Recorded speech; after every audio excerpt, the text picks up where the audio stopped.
On this episode of the Florida Files, we will investigate how the pioneer of the auto industry attempted to build a utopia on the northern edge of Tampa Bay. Please take a moment to like and subscribe to our channel. Now let's dive in. Before Ford perfected the assembly line and Detroit became the Motor City, one man had already made his fortune in the automobile industry. His name was Ransom Eli Olds, and he had created Oldsmobile Corporation, where he perfected the assembly line style of auto assembly 2 decades before Henry Ford. Ransom believed the automobile should be available to the common man. His investors thought otherwise. They favored luxury vehicles due to their high profit margins. Olds have found this short-sighted. He resigned from Oldsmobile and Ransom moved on to his next project. Ransom would open his second company in REO Motors. REO would become a top 5 auto producer in just a few years. Yet, Olds yearned for a new challenge. By 1913, Olds looked south for his next venture. His next invention would not be a machine, but a community nestled by the sea. He purchased more than 37,000 acres at the northern tip of Tampa Bay, a wild stretch of land then known as Buffalo Creek.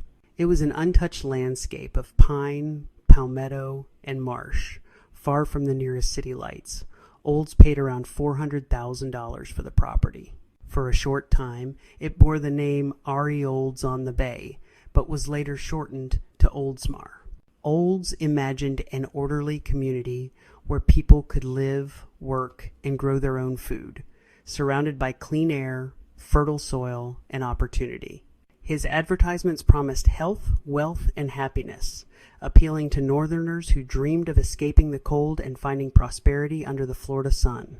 Olds wasted no time transforming the wilderness. He ordered the land to be surveyed and platted. Streets were constructed, canals were dredged, and utilities connected. At the heart of his new city stood the Wayside Inn, a grand 2-story hotel with a wide porch and a massive stone fireplace. The inn was more than a building. It was a symbol of progress, a place for guests and investors to stay while they imagined the city that would one day rise around them.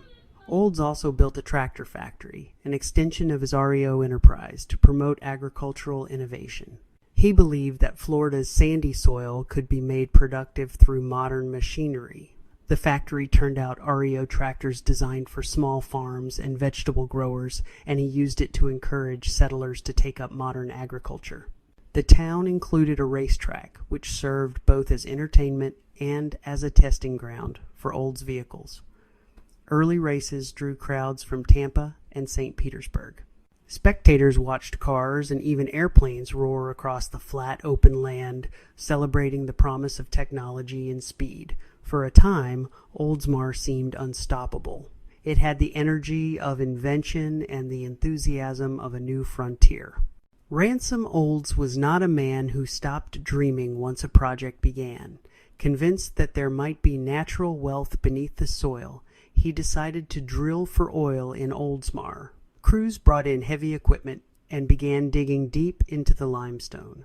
Olds believed that if oil or natural gas could be found under his land, it would provide the energy to power both his factory and his tractors, making Oldsmar a self-sufficient industrial town. After drilling several hundred feet, his workers did find traces of oil, but not enough to be commercially viable. The well was eventually capped, but the attempt captured Olds' boundless optimism. He saw potential in everything the land had to offer. By 1923, Olds had over $4.5 million invested in the community, and there was only a population of around 200 inhabitants. Ransom had envisioned a city of 100,000 at this point, a midway stop between Tampa and St. Petersburg. He realized it was time to get out. Olds began liquidating his assets by first selling unplatted parcels of land. The racetrack was nearly completed when he traded it for the Fort Harrison Hotel in Clearwater. When the brief post-war recession hit in 1920, land sales slowed. The final blow came a year later when a powerful hurricane roared through Tampa Bay and flooded much of Oldsmar. The storm destroyed docks, washed out roads, and damaged the Wayside Inn. The city's early progress was washed away overnight. the disheartened Olds began to shift his attention back to his companies in Michigan. By 1923, he had liquidated his Oldsmar holdings. This included the inn, the factory, and the thousands of acres of land. The visionary who had once tried to build a utopia quietly left the dream behind. After Olds' departure, others tried to revive his vision.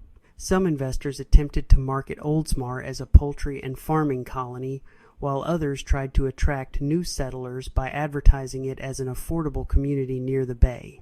None of the early plans truly succeeded, and the town entered a long period of decline. The Great Depression made life harder still. The once elegant wayside inn became a boarding house, then fell into disrepair. Yet the people who remained were resilient.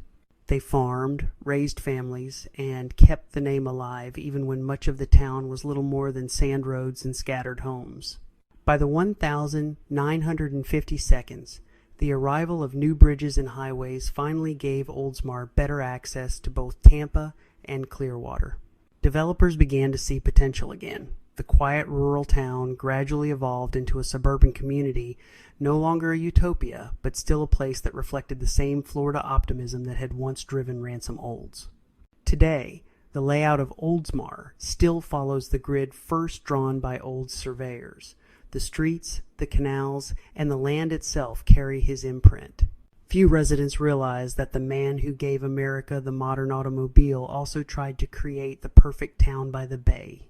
Oldsmar may never have become the city Olds imagined, but its endurance says something about his vision. He built cars that changed the way Americans lived, and even his failed city still lives on more than a century later. I'd like to take a moment to thank you for tuning into this episode of the Florida Files. Please take a moment to like and subscribe to our channel. Thank you, and we will see you next time.